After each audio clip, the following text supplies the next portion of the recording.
এই দেখো, এটাকে তো পাখি খেয়ে নিয়েছে, এই টমেটোটাকে।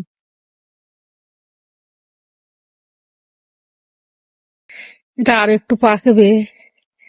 তবে দেখো অনেক টমেটো পেকে গেছে। এই যে পেকে গেছে, অনেক পাখিও খেয়ে নিচ্ছে।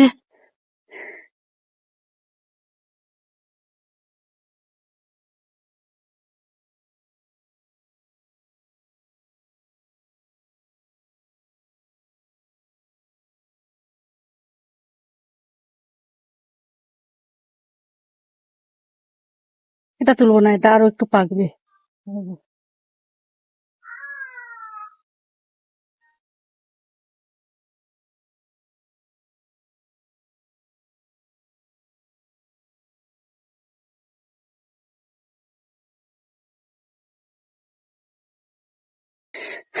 এগুলো একটু একটু খাইয়ে হয়ে গেছে, পোকা হয়ে গেছে।